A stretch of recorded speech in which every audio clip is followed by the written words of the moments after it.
할렐루야. 우리 좌우 앞에 계신 분과 인사 나누겠습니다. 우리 축복의 인사 나눌까요? 오늘 특별히 대강절인데요. 대강절을 맞이해서 당신의 제가 얘기하면 또 제가 얘기한 것대로 또 다 하시니까 창의적으로 요즘 창의성 교육이 유행인데 창의적으로 한번 여러분들의 입술을 열어서 축복의 인사를 옆에 계신 분과 나누시기 바랍니다. 네, 안녕하세요. 축복합니다. 자, 주위에 계신 분들과 축복의 인사 나누시기 바랍니다.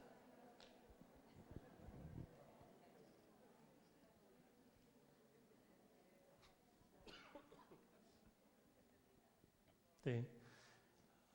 축복할 때는 어떻게 하라고요?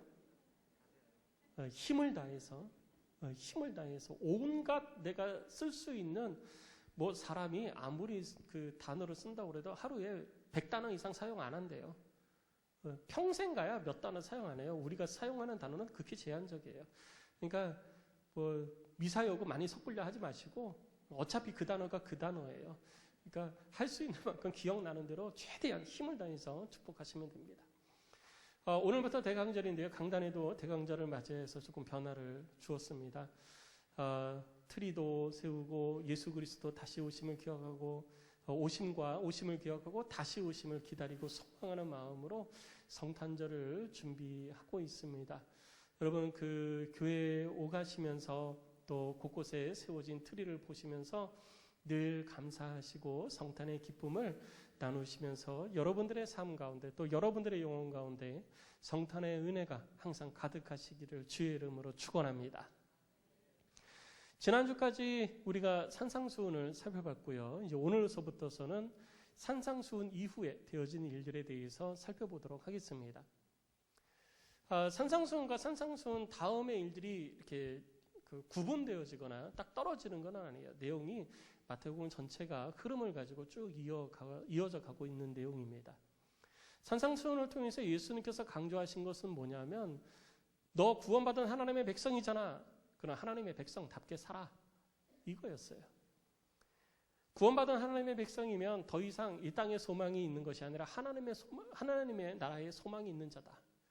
그러면 세상에 소망 두지 말고 하나님의 나라에 소망 두고 세상에서는 소금과 빛으로 살아라. 소금과 빛으로 어떻게 사냐? 너희들 이미 알잖아. 하나님의 율법을 통해서 하나님의 뜻을 배웠잖아. 그러면 그대로 살아. 근데 너희들 그렇게 지금 안 살고 있지. 시간이 지나면서 유대교 전통, 우리로 얘기하면 신앙의 전통이에요. 신앙의 습관들, 거기에 맞춰서 살다가 하나님의 말씀에서부터 나도 모르는 사이에 멀어져 온 것을 예수님께서 다시 깨닫게 해주신 거예요. 깨닫게 해주시고 이제는 말씀으로 돌아가라 라고 예수님께서 가르쳐 주셨습니다. 그것이 산상수훈이에요. 근데 우리는 산상수훈 그러면은 대부분 팔복에만 초점을 맞추고 있죠. 근데 정말 산상수훈의 핵심은요, 팔복이 아니고 그리스도인이 되었으면 그리스도인답게 살아라. 이것이 산상수훈의 가장 큰 핵심입니다. 성도 여러분, 그리스도인답게 사시기를 주의 이름으로 축복합니다. 그렇게 되시던가요? 차마 말씀을 못 하시겠죠? 잘 안 돼요. 잘 안 돼요. 그래서 우리가 기도하는 거고, 그래서 우리가 성령 충만을 경험해야 되는 것입니다. 예수님께서도 그걸 아셨어요. 그래서 기도하라고 말씀을 하셨고 구하라고 말씀을 하신 것입니다. 힘써 노력하라고 말씀을 하신 거예요. 싸우라고 말씀하신 거예요. 산상수훈을 마치시고 예수님께서 이제 산에서 내려오십니다. 그 산에서 내려오셔서 예수님께서 길을 가시면서 이제 여러 일들을 행하시는데 그 여러 일들을 행하시는 가운데 8장과 9장에서 예수님께서 하신 10가지의 기적이 나타납니다. 기적을 하나님께서 마태를 통하여서 성경에 기록하게 하셨어요. 그런데 8장, 9장에 나타나 있는 10가지 기적은 그냥 갑자기 나타난 게 아니고요. 예수님께서 산상수훈을 통하여서 이스라엘 백성들 가운데에 그리스도인이 됐으면 그리스도인답게 살아라. 하나님의 백성이 됐으면 하나님의 백성답게 살아라. 라고 말씀을 하셨는데 하나님의 말씀대로 삶을 살아가는 것이 어떤 것인지 이제는 시각화해 주신 거예요. 그것이 기적이라는 거죠. 하나님의 말씀이 능력이 있다. 하나님의 말씀은 온전하다. 하나님의 말씀은 우리를 변화시킨다. 아무리 말을 해도 사람들은 그것을 귀로 듣기만 합니다. 지식적으로만 하는 거예요. 그래서 예수님께서 산에 내려오시면서부터 기적을 행하기 시작을 하십니다. 그리고 그 기적은 우리로 하여금 하나님의 백성이 이 땅에서 어떠한 일들을 경험하며 삶을 살아야 할지에 대해 가지고 보여주시는 거예요. 그래서 이 10가지 기적의 사건을 통해서 우리들이 알 수 있는 것은 뭐냐면 하나님의 백성의 삶 가운데는 이러한 일들이 나타나야 된다는 거예요. 그래야 온전한 그리스도인이 될 수 있다는 것입니다. 그럼 온전한 그리스도인이 되는 것이 무엇이냐? 여러분 9장 맨 마지막에 예수님께서 하신 말씀이 있어요. 9장 맨 마지막에 예수님께서 하신 말씀이 무엇이냐? 추수할 때는 되었으나 추수할 일꾼이 부족하니 아버지여 일꾼을 보내주소서라고 기도해라 라고 말씀하시는 것이 9장 맨 마지막이에요. 그 말은 뭐냐면 그리스도인다운 삶을 살아가는 가장 높은 단계가 무엇이냐? 이 땅의 영혼들을 구원하여 하나님의 백성이 되게 하는 것이라는 거죠. 그것이 바로 그리스도인의 삶의 가장 궁극적인 목적이라는 것입니다. 그런데 내가 그것을 이루고 싶다고 해서 내가 이룰 수 있는 것은 아니잖아요.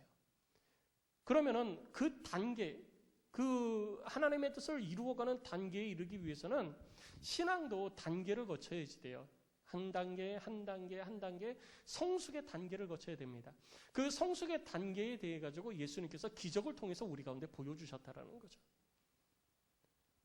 그래서 어떻게 보면은 이 10가지 기적은 우리들에게 제자도의 단계를 설명해 주신 것이라고도 이야기를 할 수가 있는 것입니다.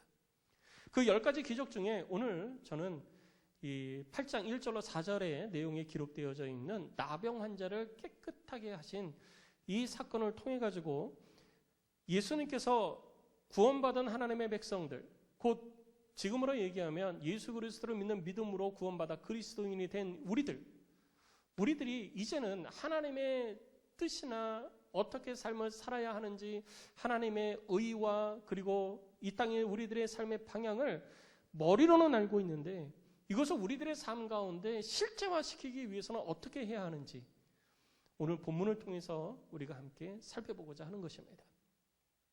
오늘 등장인물에 이제 나병 환자가 등장을 하죠. 우리가 나병에 대한 이해가 먼저 좀 있어야지 돼요. 이 나병에 대해서는 우리들이 흔히들 문둥병으로 많이 알고 있습니다. 근데 성경은 문둥병, 구약 성경에 보면 문둥병이라기보다는 나병은 피부질환을 통칭을 하고 있는 질병 가운데 하나예요. 그래서 레위기 13장 18절 말씀을 보면 피부에 종기가 생겼다가 나았고 라고 하면서 나병 환자에 나타나는 질환의 성격에 대해서 보이는 것에 대해서 이야기를 해주고 있습니다. 그러니까 나병은 뭐냐면 얼굴이나 몸의 상태를 일그러지게 만들고 옷이나 집을 오염시키는 포괄적인 피부 질환을 나병이라고 이야기를 하는 것입니다. 그리고 레위기 13장 24절은 피부가 불에 데었는데 그 댄 곳에 불그스름하고 희거나 순전히 흰 색점이 생기면이라고 표현을 하면서 화상도 역시 나병이 될 수 있다는 것을 성경은 우리에게 가르쳐주고 있는 거예요. 뿐만 아니라 가려움, 버짐, 탈모, 레위기에 보면 여러 가지 현상들이 피부를 통해서 나타나는 여러 가지 일들이 바로 나병의 한 종류, 그 나병의 범주 안에 포함되어지고 있다는 것을 우리들 가운데 가르쳐주고 있습니다. 그리고 레위기 13장 14장에서는 이 나병에 걸린 사람들은 그 환자들을 부정한 자로 규정을 하고 있어요. 부정한 자로 규정을 하고 있기 때문에 공동체 안에 들어오지 못하는 것입니다. 그래서 한동안 그런 증세가 나타나면 격리를 하는 거예요. 격리를 하고 일정 기간이 지나고 난 다음에 그것이 나병인지 아닌지를 판단을 해야 되는데 누가 판단하느냐? 제사장이 판단을 하는 것입니다. 그래서 제사장이 그 사람에게 있었던 피부의 상태를 보고 아, 이것은 악성이다. 아니면 이제 다 나았다. 이거를 판단을 하게 됩니다. 그래서 다 나은 것으로 판정이 되어지면 공동체 속으로 다시 돌아가는 거예요. 가정으로 돌아가고 그리고 사회로 돌아가게 됩니다. 그리고 일상생활을 이루어가게 되어져요. 그런데 문제는 뭐냐 하면 이것이 나은 것이 아니라 계속 퍼져가고 있어요. 흰 반점들이 퍼져가고 있고 피부에 계속 괴사가 일어나고 점점 심해져요. 그러면 이것을 악성 나병으로 규정을 하고 그 사람을 사회에서 완전히 격리를 시킵니다. 공동체에서 완전히 쫓아내는 거예요. 완전히 쫓아내서 별도로 삶을 살아가게 합니다. 가정에서도 쫓아내고 신앙 공동체에서도 쫓아내고 사회에서도 쫓아내서 완전히 격리를 시키는 거예요. 왜냐하면 그렇게 된 나병은 사람의 힘으로는 고칠 수 없기 때문이에요. 사람의 힘으로는 고칠 수 없는 질병이기 때문에 같이 있으면 서로 전염이 되니까 다 죽는 거예요. 지금 우리 다 마스크 쓰고 있죠. 지금 우리가 마스크 쓰고 있는 것은 딱 한 가지 이유예요. 코로나에 전염되지 않기 위해서 마스크 쓰고 있는 겁니다. 그러면 코로나에 걸리면 다 죽나요? 치사율이 좀 높기는 하지만 다 죽는 건 아니에요. 지금 치료제도 나왔고 치료가 가능합니다. 그런데도 우리는 걸릴까 봐 다 마스크 쓰고 다니잖아요. 이때 당시에는 마스크가 있는 건 아니에요. 그런데 나병에 걸리면 못 고쳐요. 고칠 수가 없어요. 전염력은 강하죠. 고칠 수는 없죠. 그러니까 방법이 없어요. 격리를 시킬 수밖에. 그래서 문제가 있는 사람이 생기면 그 사람을 따로 격리를 시킵니다. 가정에서도 쫓아내고 신앙 공동체에서도 쫓아내고 사회에서도 쫓아내는 거예요. 그리고 그들은 따로 떼어져서 평생 그냥 그렇게 살다가 죽게 내버려둡니다. 심지어는 어느 정도냐면요. 그 사람들이 따로 떨어져서 삶을 살아야 되는데 그게 잘 안 되어지니까 큰 구덩이를 팝니다. 어느 정도 크기냐면 지금 우리가 앉아있는 이 예배당 크기 정도 아니면 이 예배당의 절반 크기 정도 되는 구덩이를 이렇게 파고 거기다가 밀어 넣는 거예요. 못 나오게. 그리고 그 나병 환자의 가족들이 바구니에다가 음식을 담아가지고 거기다 내려주는 겁니다. 그러면은 거기서 내려주는 음식을 받아가지고 먹으면서 거기서 사는 거예요. 그리고 거기서 죽는 거예요. 혹은 일정 공간을 마련을 해놓고 동굴이나 일정 공간을 마련을 해놓고 거기다 사람들을 다 몰아놓고 나오면 죽이는 거예요. 그리고 그 사람들이 먹고 살 수 없으니까 가족들이 바구니에다 음식을 담아서 어디다 갖다 놓고 가족들이 물러나면 나병 환자들이 와서 그 물건을 가지고 가서 그걸로 먹고 사는 그런 일들이 그때 당시에 있었던 것입니다. 어떻게 해서든지 전염되지 않기 위해서 그런 노력을 하는 거죠. 왜? 전염되면 끝이니까. 못 고치니까. 고칠 수 있는 방법이 없으니까 이런 방법을 택했던 거예요. 그럼 나병이 진짜 안 고쳐지느냐? 못 고치냐? 아니에요. 나병도 고쳐졌습니다. 누가 고치느냐? 우리 주 하나님만이 나병을 고치셨습니다. 성경을 보면 나병이 발병됐다가 고침을 받은 사람들이 등장을 합니다. 출애굽기 4장에 보면 모세가 자기가 하나님을 온전히 신뢰하지 못함을 보고 하나님께서 모세의 손을 품속에 넣었다 꺼내라 합니다. 그래서 모세가 품속에 넣었다 꺼냈더니 손에 나병이 들었어요. 그래서 하나님께서 모세가 깜짝 놀라니까 다시 네 품속에 넣었다 꺼내라 그랬더니 넣었다 꺼냈더니 병세가 사라진 거예요. 하나님은 그런 능력이 있으신 분이십니다. 그리고 모세의 삶을 비난했던 미리암, 모세의 누이였던 미리암도 역시 모세를 비난했다가 나병에 걸립니다.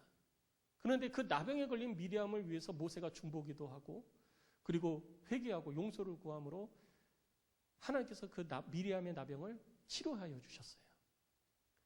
그리고 우리가 잘 아는 것처럼 열왕기하 5장에 보면은 이 나하만 장군이 등장을 합니다.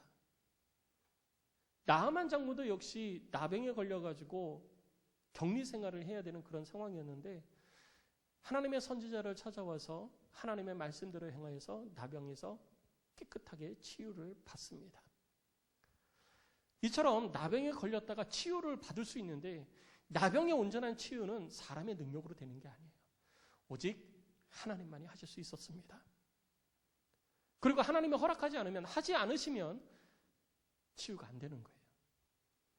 역대하 26장에 보면 우시야 왕이 하나님의 징계로 말미암아 나병에 걸립니다. 그런데 이 우시야 왕은 죽을 때까지 나병 환자로 살다가 나병 환자로 죽어요. 왕궁에서 격리돼가지고 하나님의 징계로 말미암아 몸에 나병이 발생을 하고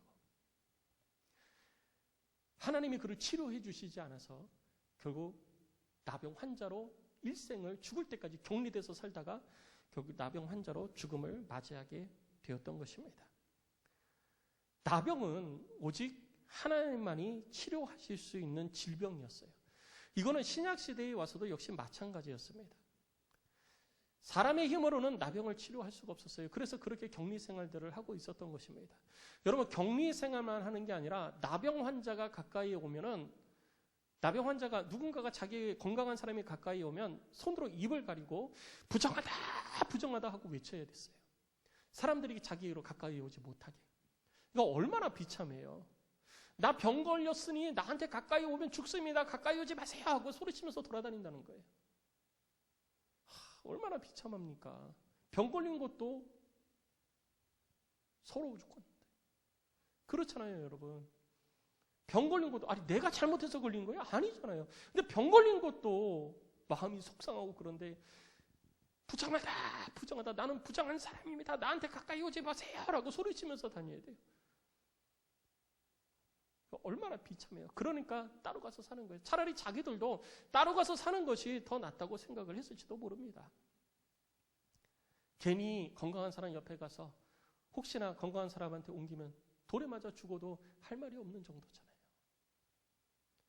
그런데 예수님께서 산상수훈을 마치시고 산에서 내려오십니다. 1절 말씀을 보니 예수께서 산에서 내려오시니 수많은 무리가 따르니라 라고 기록하고 있어요. 얼마나 많은 무리가 따랐을까요? 뭐 알 수가 없습니다. 몇 명인지 기록하고 있지 않으니까요. 그런데 적게는 수백 명, 많게는 수천 명, 수만 명이 예수님을 따르지 않았을까 이렇게 생각이 되어지고 있어요. 수많은 사람들이 예수님을 따랐습니다. 지난주에 우리가 7장 28절 29절에서 살펴본 것처럼 많은 사람들이 예수님의 가르침을 듣고 깜짝 놀랐어요. 세상에 저런 가르침을 우리에게 주신 분은 이제까지 단 한 사람도 없었다. 그들은 그렇게 예수님의 가르침을 받았습니다. 그러니까 그 소문이 막 여기저기 퍼질 거예요. 그래서 사람들이 막 예수님의 가르침을 들으려고 몰려들기 시작을 했던 것입니다. 수많은 사람들이 몰려들었고 수많은 사람들로 인산인해를 이루고 있었습니다. 그런데 그때 그 수많은 사람들 가운데 오늘 2절 말씀을 보니 한 나병 환자가 나와 절하며 이르되 주여 원하시면 저를 깨끗하게 하실 수 있나이다 하거늘이라고 말합니다. 먼저 여기서 우리가 주목해야 될 부분은 뭐냐면요. 나병 환자가 예수님 가운데로 나왔다라는 거예요. 제가 나병에 대해서 설명을 드렸죠. 나병에 걸린 수많은 사람들이 모여있는 그곳에 와가지고 예수님을 향해서 걸어갈 수 있었을까요? 예수님을 찾아갈 수 있었을까요? 그것이 쉬운 일이었을까요? 결코 쉽지 않은 일이었을 거예요. 저는 이렇게 생각을 해봅니다. 예수님께서 걸어가실 때 모여든 사람들은 전부 다 예수님 얼굴이라도 한번 보려고 고개를 바짝 세우고 막 이러고 있었을 거예요. 그리고 옆에 누가 있든지 상관없이 그냥 예수님만 어떻게 보려고 막 이리 밀리고 저리 밀리고 하면서 옆에 사람 신경 안 쓰고 예수님만 보려고 막 신경을 썼을 거예요. 그러니까 나병 환자가 가까이 와도 신경을 못 썼을 거예요. 근데 이 나병 환자가 사람들 사이 비집고 예수님께로 가까이 갔다는 것은 부정하다라고 외치지 않았던 것 같아요. 율법을 어긴 거죠. 근데 율법을 어기면서까지 이 나병 환자는 예수님께로 가야 됐던 거예요. 자기는 예수님께로 가야 됐던 거예요. 그리고 예수님께로 갔습니다. 예수님께로 가서 예수님 앞에 갔어요. 얼마만큼 가까이 가느냐. 오늘 3절 말씀에 보면 예수님께서 손을 내밀어 그에게 대셨다라고 표현하고 있어요. 손을 내밀어 대셨으면 얼마나 가까이 간 거죠? 1m 내려간 거예요. 아주 가깝게 간 거예요. 예수님 앞에 아주 가까이 가서 예수님께 말하잖아요. 주여 원하시면 저를 깨끗하게 하실 수 있나이다. 그랬다는 것은 자기의 질병을 뭐 한 거예요? 보여드린 거예요. 얼마나 병세가 심한지 그건 우리가 알 수 없어요. 피부가 얼마나 썩어 문드러졌는지 우리는 그것도 알 수가 없습니다. 코가 썩어서 없어졌는지 손가락이 다 떨어져 나갔는지 몸에 무슨 이상이 생겼는지 우리가 그거는 알 수가 없어요. 그런데 한번 생각해 보세요. 예수님 앞에 엎드려서 자기의 몰골을 내어 보일 때 사람들은 어떤 반응이었을까요? 우리는 나병 환자와 예수님만 생각하는데요. 그 주변에 있던 수많은 사람들은 어떤 반응이었을까요? 예수님 앞에서 어떻게 보면 이렇게 후드를 확 뒤집어 쓰고 있다가 딱 벗는 순간 사람들이 벌써 나병 환자다! 그러지 않았겠습니까? 그러면 모여있던 사람들이 전부 다 순식간에 예수님 주변에서 수 미터 내지 수십 미터를 뒤로 쫙 물러났을 것 같아요. 왜? 전염되면 큰일 나니까. 뒤로 다 물러난 거예요. 뒤로 다. 거기 있으면 안 되니까. 누구만 있었냐? 예수님만 있었던 것입니다. 그렇게 예수님을 보려고 쫓아오고 그렇게 예수님 찾아왔는데 나병 환자 때문에 예수님은 뒤로 하고 자기들 살겠다고 뒤로 다 물러나지 않았겠어요? 그리고 사람들은 이제 쳐다보기 시작합니다. 예수님이 나병 환자에게 어떻게 하시나? 근데 그 과정 가운데에서 이 나병 환자가 주를 향한 고백이 정말 놀라워요. 이 나병 환자가 주를 향해서 고백하는데 여러분 우리도 이런 고백이 되어져야 돼요. 뭐라고 고백합니까? 주여 원하시면 저를 깨끗하게 하실 수 있나이다. 이 고백에서 우리가 믿음 없는 고백이 아니에요. 이거는 정말 믿음이 대단한 고백입니다. 주여 원하시면 깨끗하게 하실 수 있습니다. 깨끗하게 하실 수 있는 능력이 예수님께 이미 있다는 것을 나병 환자는 고백하고 있는 거예요. 주님이 원하시면 깨끗하게 된다는 거예요. 나를 깨끗하게 치료하실 수 있는 분은 당신이라는 겁니다. 그런데 그것도 뭐 해야 돼요? 당신이 원하면. 원하지 않으면 어떻게 된다고요? 치료가 안 되고. 예수님에게 그 치료의 능력이 있고 예수님이 원하면 치료하고 예수님이 원하지 않으면 치료가 안 되고, 그러니까 예수님의 권세가 바로 질병보다 훨씬 더 높다라는 것을, 더 위대하다라는 것을 이 나병 환자는 고백하고 있는 거예요. 성도 여러분, 주를 향하여 이런 고백이 있으시기를 주의 이름으로 축복합니다. 이 땅에 그 어떤 것도 우리 주님보다 높은 권세를 가지고 있는 것은 없습니다. 우리 주님의 능력이 미치지 아니하는 것은 없는 줄 믿으시기 바랍니다. 그래서 나병 환자는 그렇게 고백한 거예요. 주께서 원하시면 할 수 있습니다. 가능합니다. 주께서 원하시면 됩니다. 주님께 그 능력이 있습니다. 라고 고백하고. 정말 얼마나 놀라운 고백입니까? 의심이 없어요. 의심이 없어요. 그냥 주님은 그 능력이 있습니다라고 고백하는 거예요. 근데 우리는 어떻습니까? 우리는 주님 그 능력이 있습니다라고 하는 그 고백이 정말 확신에 찬 고백이 되고 있습니까? 아니면 어쩌면 될지도 모르지라고 하는, 어쩌면 혹시나라고 하는 그런 마음을 가지고 주 앞에 나아가고 계십니까? 나병 환자가 주께로 그 많은 사람들 앞에서 율법도 무시하고 관습도 무시하고 사람들의 눈총도 무시하고 예수님께로 나아갈 수 있었던 것은 우리 주님이 나를 고치신다는 확신이 있었기 때문이에요. 질병도 우리 주 예수 그리스도의 권세 아래에 있다라고 믿었기 때문에 예수님께로 나아갈 수 있었던 것입니다. 이 믿음이 여러분에게도 있으시기를 주의 이름으로 축복합니다. 그때 예수님께서 말씀하십니다. 3절입니다. 예수께서 손을 내밀어 그에게 대시며. 정말 놀라운 일이에요. 예수님은 말씀만 하셔도 고치시죠. 말씀만 하셔도 고치세요. 근데 말씀을 하신 게 아니에요. 말씀하시기 전에 뭐 하셨어요? 손을 대신 거예요. 손을 대셨어요. 여러분 한번 생각해 보세요. 나병 환자에게 손을 댄다? 여기를 만지면 전염되는데 손을 댄다라는 거 여러분 이해가 되십니까? 이해가 안 되는 거예요. 그거는 있을 수가 없는 얘기예요. 근데 예수님은 어떻게 하셨어요? 나병 환자에게 손을 대셨어요. 나병 환자에게 손을 대시면서 말씀하십니다. 내가 원한다. 내가 허락한다라는 거예요. 내가 하겠다라는 거예요.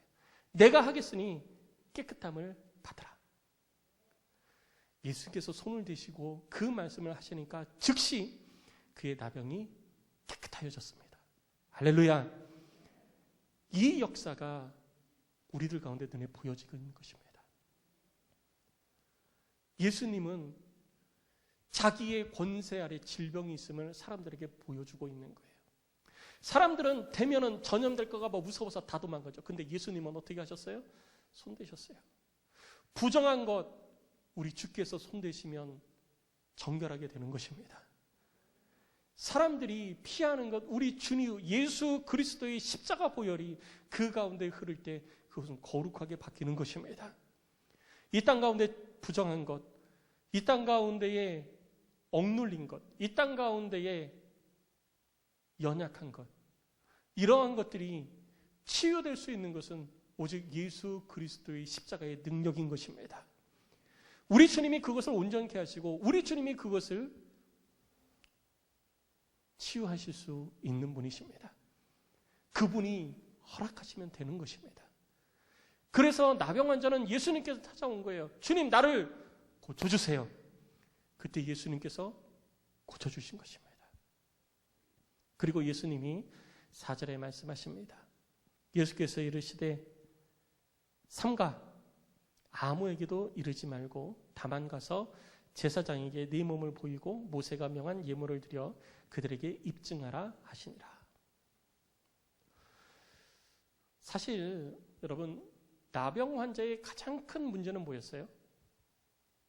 질병이죠. 나병. 병 고침이 받으면 그걸로 문제가 해결이 된 거예요, 안 된 거예요? 해결된 거죠. 우리들의 시각은 그렇습니다. 근데 우리 주님의 시각은 그렇지 않아요. 왜 그렇지 않느냐? 나병에서 고침을 받았습니다. 즉시 고침을 받았어요. 그러나 아직 검증된 게 아니에요. 검증된 게 아니기 때문에 온전한 삶으로의 회복이 될까요, 안 될까요? 아직 안 된 거예요. 질병에서 고침을 받았지만 온전한 삶의 회복이 안 됐어요. 그래서 우리 주님은 온전한 삶의 회복으로 나아가는 방법을 가르쳐 주신 겁니다. 온전한 삶 가운데로 나가는 방법이 무엇이냐? 제사장에게 나아가서 확증을 받으라는 거예요. 예수님은 이 땅에 율법을 폐하러 오신 분이 아니라 완성하러 오셨습니다. 하나님의 율법이 우리들 가운데에 온전히 이루어져야 됨을 우리들에게 가르쳐 주시고 보여주시기 위해서 이 땅에 오신 거예요. 율법을 무시하는 게 아니에요. 그래서 예수님께서는 질병이 치유함을 받았지만 질병의 치유함을 받은 것에 대한 판단은 누가 하느냐? 성경을 보면 제사장이 하게 돼 있어요. 그래서 제사장에게 가서 보여주라는 겁니다. 네가 질병에 나음을 입었다는 것을 보여주고 확진을 받으라는 거예요.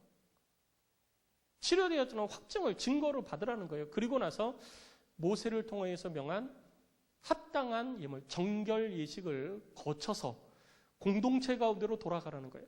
지금 어떻게 됐습니까? 삶도 무너졌죠. 직장도 무너졌죠. 환경도 무너졌죠. 공동체도 다 무너졌죠. 전부 다 그 사람에게는 아무것도 남은 게 없어요. 다 무너졌어요. 자기가 속해 있던 그 모든 것들이 완전히 다 무너져 버렸어요. 근데 질병이 나왔다고 그것이 다 회복되어집니까? 회복 안 돼요. 근데 우리 주님은요, 질병만 회복시키는 것이 아니라 그가 속해 있던 그 모든 것들을 회복시키는 것이 우리를 향하신 하나님의 뜻인 것입니다. 이것이 바로 예수 그리스도의 회복의 역사인 것입니다. 단순히 한쪽 측면만 바라보고 그것만 회복시키는 것이 아니라 전인적인 회복.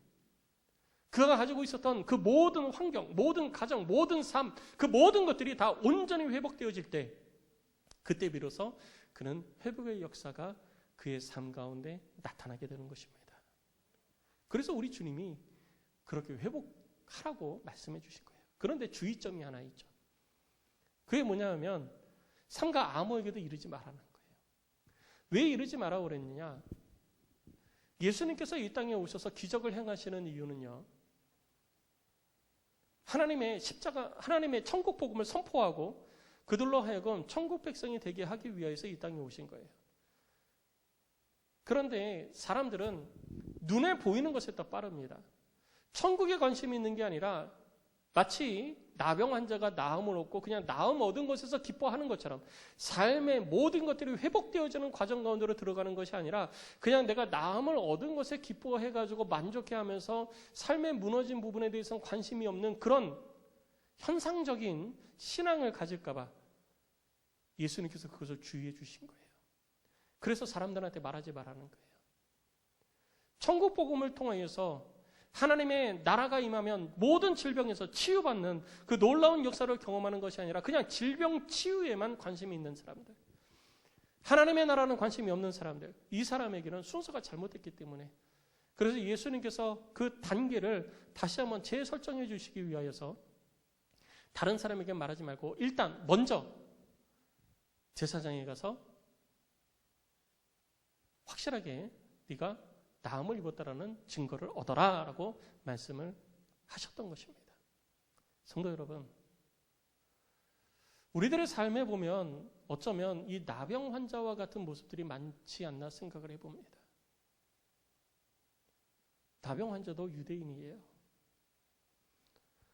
우리도 그리스도인이죠. 과거 예수 그리스도를 믿는 믿음으로 말미암아 구원받았습니다. 그리고 그리스도인으로서 삶을 살아갑니다. 우리 주님께서 말씀하신 것처럼 그리스도인이 되었으면 그리스도인답게 살아야 돼요. 그게 잘 안 되죠. 왜 안 됩니까? 나도 모르게 신앙생활은 하고 있는데 육신의 소욕에 빠져서, 그리고 내 마음의 욕심을 따라가다 보니, 내가 일부러 그렇게 하려고 그런 것은 아닌데 신앙생활을 하다 보니 나도 모르게 거기에 빠져 있는 거예요. 그래서 하나님의 은혜는 잊어버리고 믿음의 공동체에서는 떨어져 나와버리고 가족 공동체에서도 떨어져 나와버리고, 내가 거기 하나였는데 그 안에서 공동체를 이루며 살아왔는데 내 삶의 부분이 내 삶 가운데 하나님께서 베푸신 은혜로 막 기뻐하고 즐거워했는데 어느 순간에서부터인가 내 삶이 너무 어려운 일들만 계속되고 있어요. 기쁨이 없어요. 환난만 있어요. 내 삶 가운데 내가 어떻게 해야 될지를 모르겠어요. 막 나락으로 막 떨어져 가는데 어떻게 해야 될지 모르겠어요. 그 가운데 있을 때 누가 치유합니까? 그거 누가 고쳐줍니까? 누가 우리를 구원하여 줍니까? 성도 여러분, 주께로 나오시기 바랍니다. 나병 환자가 예수님께로 나오는 것이 쉬웠을까요? 어려웠잖아요. 너무나도 어려운 일들이었습니다. 그러나 주님 고쳐주세요 라고 그 말을 하기 위해서 나왔던 거예요. 내가 주님 고쳐주세요 라고 하면 주님이 고쳐주시니까, 그러니까 주님께 나온 거예요. 그럼 우리는 어떻게 해야 됩니까? 우리들의 삶에 무너진 부분이 있습니까? 그러면 주님께 나와서 주님 고쳐주세요 라고 하십시오. 그럼 주님이 고쳐주십니다. 우리를 긍휼히 여기시는 주님께서 우리를 고쳐주세요. 우리 주님이 못 고칠 것이 무엇이 있습니까? 우리들의 눈에 보기에는 이것은 고치기 쉬운 것, 이것은 고치기 어려운 것, 이것은 치료가 가능한 것, 이것은 불칠 것, 그거는 우리 생각이에요. 우리 주님 앞에서 우리 주님이 못 고치실 질병이 어디 있습니까? 우리 주님이 행하지 못하실 능력이 어디 있습니까? 아무것도 없어요.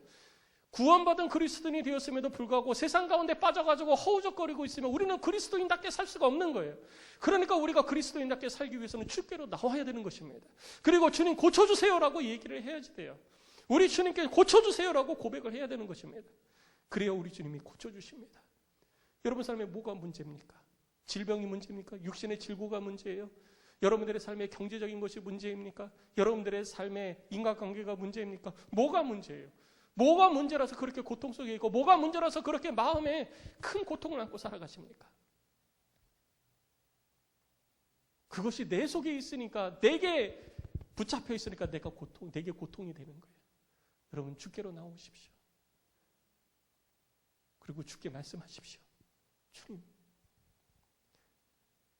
나 좀 고쳐주세요. 주님, 내 삶 고쳐주시고요. 내 육체도 고쳐주세요. 내 생각도 고쳐주시고 내 가정도 고쳐주시고 주님, 나 좀 고쳐주세요. 그때 우리 주님이 우리를 만져주시는 겁니다. 절대 우리를 외면하지 않습니다. 주변 사람들은 너 뭐야? 라고 하면서 나에게서 멀어져 가죠. 다 떠나갑니다. 그러나 우리 주님은 절대로 주 앞에 나오는 자를 떠나지 않습니다. 그리고 다른 사람 다 떠나도 그를 향하여 손을 뻗치시고 손을 대시는 것입니다. 그리고 말씀하십니다. 온전하여질지어다. 우리 주님의 치유의 역사를 경험하는 여러분들이 되시기를 주의 이름으로 축복합니다. 삶이 무너져 있습니까? 우리 주님이 고쳐주십니다. 여러분들의 생각이 무너져 있습니까? 희망을 잃었습니까? 소망을 잃었습니까? 주님 고쳐주세요 라고 하십시오. 주님이 고쳐주십니다. 육신의 질고 때문에 고민하고 걱정하고 계십니까? 주님께 나오셔서 주님 고쳐주세요 라고 기도하십시오. 우리 주님이 만져주시고 고쳐주실 것입니다. 이 치유의 역사가 우리 가운데 먼저 있어야지 돼요. 내가 아무리 그리스도인답게 살아야지 마음에 큰 각오를 한다고 해서 그게 됩니까? 안 돼요. 구원받은 내가 구원의 감격을 잃어버렸다고 내가 그걸 어떻게 회복합니까? 내가 그걸 회복하고 싶다고 해서 그게 되나요? 안 돼요. 주님께 나와서 주님 나 좀 고쳐주세요. 주님 나 좀 고쳐주세요. 그때 주님이 고쳐주시고 주님이 고쳐주셔야 온전해지는 것입니다. 주님이 고쳐주시면 무너진 삶이 회복되어지는 것입니다. 주님이 고쳐주시면 무너진 가정이 회복되는 것입니다. 주님이 고쳐주시면 무너진 경제가 회복되는 것입니다. 사람들은 안 된다고 그러죠. 불치라고 그러죠. 그게 무슨 상관입니까? 우리 주님은 그것보다 큰 능력이 계시고 큰 능력을 가지고 계신 분인데 우리 주님은 그것보다 큰 권세를 가지고 계신 분인데 그것이 무슨 문제가 됩니까? 문제는 내가 주님을 찾지 않기 때문에 문제는 내가 주님 앞에 나오지 않기 때문에 문제는 내가 주님 고쳐주세요 하지 않기 때문에 여전히 내가 고통 가운데 살아가고 있는 것입니다. 우리 찬양하고 기도합시다. 찬양하고 기도할 때 여러분 마음 가운데 온 마음을 다해서 기도하십시오. 먼저는 주님 내가 주님께로 멀어져 있음을 깨달았습니다. 주님 내가 주께로 가까이 가오니 주님 나를 고쳐주소서. 내가 다른 곳이 아니라 주님께 갑니다. 주님 나를 고쳐주시옵소서. 그리고 이어서 기도할 때 주님 나를 고치시사 회복시켜 주시옵소서. 나를 고치기만 하지 마시고 나를 회복시켜 주세요. 여러분 나병 환자 예수님이 너 나음을 입었다 하고 그냥 내버려둔 거 아니잖아요.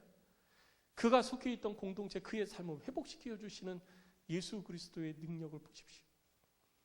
우리들의 삶도 우리 주님이 그렇게 회복시켜 주실 줄로 믿습니다. 우리들의 문제만 고쳐주시는 것이 아니라 우리들의 삶을 우리 주 예수 그리스도께서 회복시키시고 온전케 하실 거예요. 여러분 삶에 무너진 것 무엇보다 내 안에 하나님의 형상이 무너져 내린 것 우리 주님 회복시켜 주시옵소서. 주님 나를 온전케 하여 내 속에 하나님의 형상이 다시 회복하게 하여 주시옵소서.